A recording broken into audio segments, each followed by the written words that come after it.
بسم اللہ الرحمن الرحیم۔ پرانے زمانے کی بات ہے، بغداد کے کسی گاؤں میں ایک لوہار رہتا تھا۔ لوہار روزانہ شہر میں اپنی دکان پر جاتا اور دن بھر محنت مزدوری کرتا۔ کبھی کوئی گھوڑے کی نال ٹھیک کروانے آ جاتا تو کبھی کوئی رکاب۔ غرض یہ کہ دن بھر کی مزدوری سے اسے کچھ دینار مل جاتے، جسے وہ اللہ کا شکر ادا کر کے اپنے اور اپنے گھر والوں کا پیٹ بھرتا۔ لوہار بہت ہی نیک انسان تھا۔ عقل مند ہونے کے ساتھ ساتھ اس کی سب سے بڑی خوبی اس کا صبر تھا۔ چاہے کتنا ہی مشکل وقت کیوں نہ آ جائے، لوہار نے کبھی شکایت نہ کی، بلکہ ہر قسم کی مشکل پر صبر و شکر کرتا۔ اسی وجہ سے گاؤں والوں نے اسے صابر کا لقب دے رکھا تھا۔ پورے گاؤں والے اس کی اس صفت کی وجہ سے اس کی بہت عزت کرتے تھے، اور کبھی بھی کوئی مشکل وقت آ جاتا تو گاؤں والے صابر سے ہی مشورہ لیتے۔ اسی گاؤں کے قریب جنگل میں ایک خون خوار شیر رہتا تھا، جو گاہے بگاہے اس گاؤں میں پہنچ جاتا۔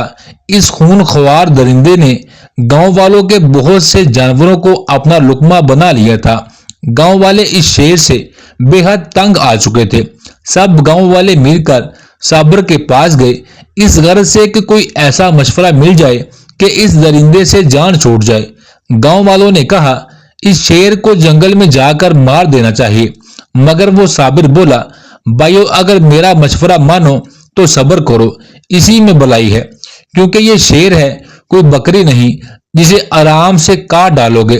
اگر ذرا سی بھی غفلت ہوئی تو کسی کی بھی جان جا سکتی ہے۔ صابر کی یہ بات سن کر گاؤں والوں نے صابر کا یہ مشورہ مان لیا اور صبر کرنے میں ہی بہتری جانی۔ ابھی ایک ہی دن گزرا تھا کہ خدا کا کرنا ایسا ہوا کہ دو شکاری اس گاؤں میں پہنچے جو شیر کے منجے ہوئے شکاری تھے۔ گاؤں والوں نے شکاریوں کو بتایا کہ شیر اس ساتھ والے جنگل میں رہتا ہے۔ شکاریوں نے ان کا شکریہ ادا کیا اور جنگل کی طرف روانہ ہو گئے۔ اگلی صبح جب شکاری گاؤں پہنچے تو اپنے ساتھ شیر کی لاش بھی لے آئے، جسے انہوں نے بڑی جواں مردی سے مار گرایا تھا۔ گاؤں والوں کی جان اب اس خون خوار درندے سے چھوٹ چکی تھی۔ صابر نے گاؤں والوں سے کہا، دیکھا لوگوں، آج صبر کرنے کی بدولت ہمیں اس خون خوار درندے سے نجات مل گئی۔ اگر ان شکاریوں کے برعکس ہم گاؤں والے خود جاتے تو یہ درندہ شاید ہمارے قابو میں نہ آتا اور کسی نہ کسی کی جان لے لیتا۔ اگلے کچھ ہی دنوں بعد گاؤں میں سلطان کی طرف سے چند کارندے آئے جو کہ جنگوں کی مد میں چندہ اکٹھا کرتے تھے۔ انہوں نے گاؤں والوں سے بہت برا سلوک کیا اور ان کا سکون برباد کر دیا۔ نتیجہ یہ نکلا کہ گاؤں کے کچھ شریر لوگوں نے تنگ آ کر ان سب کو قتل کر دیا اور ان کی لاشیں دریا میں پھینک دی۔ اس کے بعد وہ خود وہاں سے فرار ہو گئے۔ اب گاؤں والوں کی نیند حرام ہو چکی تھی، کیونکہ انہیں معلوم تھا کہ جب بھی سلطان کو اس بات کی خبر ہوگی کہ ریاست کے کرندوں کو قتل کر دیا گیا ہے تو وہ پورے گاؤں والوں کو تہس نہس کر دے گا۔ تمام گاؤں والے ایک بار پھر سے صابر کے پاس آئے تاکہ اس سے مشورہ کر سکیں۔ صابر نے پوچھا، تم لوگوں کا کیا خیال ہے کہ ہمیں کیا کرنا چاہیے؟ گاؤں والوں نے کہا، ہمیں جلد سے جلد سلطان کے حضور پیش ہو جانا چاہیے اور اسے معافی طلب کر کے ایمان مانگ لینی چاہیے۔ وہ صابر کہنے لگا، میری رائے میں تمہیں صبر کرنا چاہیے۔ اگر تم لوگ جانا چاہتے ہو تو خوشی سے جاؤ، مگر میں تو ابھی صبر ہی کروں گا، میں یہ دیکھوں گا کہ وقت کیا کمال دکھائے گا۔ تو صابر کی یہ بات سن کر پورے گاؤں والوں نے بھی صبر کرنے کا فیصلہ کیا اور سلطان کے پاس جانے کا فیصلہ ترک کر دیا۔ کچھ ہی دنوں کے بعد سلطان کو ریاست کے کرندوں کے مارے جانے کی خبر مل گئی۔ سلطان غصے سے آگ بگولا ہو گیا اور سپاہیوں کا ایک دستہ بھیج کر گاؤں والوں پر حملہ کروا دیا۔ سپاہیوں کے اس دستے نے پورے گاؤں کو تہس نہس اور برباد کر کے رکھ دیا۔ گاؤں والے صابر کے پاس آئے اور کہنے لگے، پورا گاؤں تباہ ہو گیا ہے، چلو اب سلطان کے پاس چل کر معافی کی درخواست کرتے ہیں۔ صابر نے ایک بار پھر وہی جواب دیا، بھائیو میں تو کہتا ہوں کہ صبر کرو اور سلطان کے پاس نہ جاؤ۔ گاؤں والوں نے کہا کہ تیرے صبر کی وجہ سے ہم اس حال کو پہنچے ہیں، اب اور کیا چاہتے ہو؟ آخر گاؤں والے اکٹھے ہو کر خود ہی سلطان کے دربار میں حاضر ہوئے اور معافی کی درخواست کی کہ ان کے گاؤں کو دوبارہ خوشحال کر دے۔ سلطان نے کہا، اگر پہلے ہی تم لوگ میرے پاس آ جاتے تو آج تمہارا گاؤں سلامت ہوتا۔ گاؤں والوں نے کہا، حضور ہم لوگ تو پہلے ہی آپ کے پاس آنے کا ارادہ کر چکے تھے، مگر ہمارے گاؤں میں ایک مرد زاہد لوہار رہتا ہے۔ ہم سب گاؤں والے اس سے مشورہ کیے بغیر کچھ بھی نہیں کرتے۔ ہم پر کوئی بھی حادثہ پڑے تو ہم اسی سے مشورہ کرتے ہیں اور بہت ساری مصیبتوں سے ہمیں نجات مل جاتی ہے۔ اس لوہار نے تو ابھی بھی نہ آنے کی صلاح دی تھی، مگر اس بار ہم اپنی مرضی سے آپ کے حضور پیش ہوئے ہیں۔ سلطان نے یہ سب سننے کے بعد فرمان جاری کیا، جو لوگ بھی اس حملے کے نتیجے میں برباد ہوئے ہیں انہیں سرکاری خزانے سے مال دیا جائے تاکہ وہ دوبارہ خوشحال ہو جائیں، اور تباہ شدہ گاؤں کی مرمت کا کام بھی سرکاری خزانے سے کیا جائے، اور وہ شخص جو صبر کرنے کا کہتا ہے اسے گاؤں سے نکال دیا جائے اور اسے کہا جائے کہ صبر کرو جب تک تمہاری عقل ٹکانے نہیں آ جاتی۔ سلطان کے حکم پر صابر کو گاؤں سے باہر نکال دیا۔ بیچارہ صابر اپنی بیوی اور 2 بیٹوں کے ساتھ ایک سمت چل پڑا۔ جیب میں پھوٹی کوڑی نہیں تھی کہ کہیں سے کچھ خرید سکے۔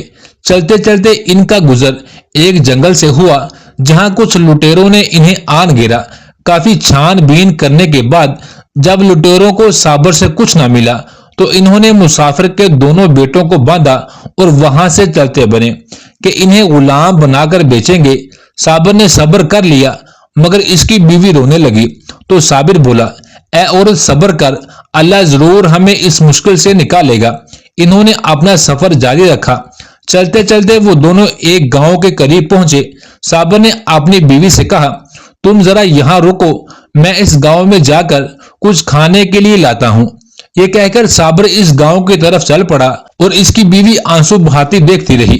ابھی تھوڑی ہی دیر گزری تھی کہ ایک سپاہی کا گزر وہاں سے ہوا۔ وہ زبردستی مسافر کی بیوی کو غلام بنا کر اپنے ساتھ لے گیا۔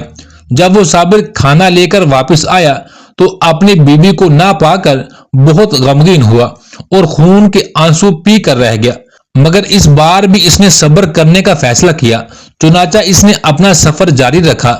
جنگلوں صحراؤں کو عبور کرتے کرتے دوسرے ملک کے کسی شہر میں پہنچ گیا۔ شہر میں داخل ہوتے ہی اسے ایک سرائے نظر آیا اور وہ اس سرائے میں داخل ہو گیا۔ اتفاق سے اس دن کسی امیر زادے نے سب مسافروں کے لیے مفت کھانا فراہم کر رکھا تھا، تو صابر نے بھی پیٹ بھر کر کھانا کھایا اور اللہ کا شکر بجا لایا۔ پھر اس نے سرائے کے مالک سے کہا کہ بھائی میں ایک مسافر لوہار ہوں، کیا مجھے یہاں کوئی کام مل سکتا ہے جس سے میں اپنی محنت کی روزی کما سکوں؟ سرائے کے مالک نے جواب دیا، میرے پاس ابھی کوئی کام نہیں ہے اور اس شہر میں لوہاروں کی ویسے بھی برمار ہے، لہذا مجھے نہیں لگتا کہ تمہارے پیشے کے مطابق کوئی کام تمہیں مل سکے گا۔ ہاں، اگر تم شہر کے امیر کے پاس جاؤ تو شاید تمہیں کوئی دوسرا کام مل جائے، مگر جو کام بھی تمہیں امیر دے گا اس سے انکار مت کرنا اور چپ چاپ وہ کام انجام دینا۔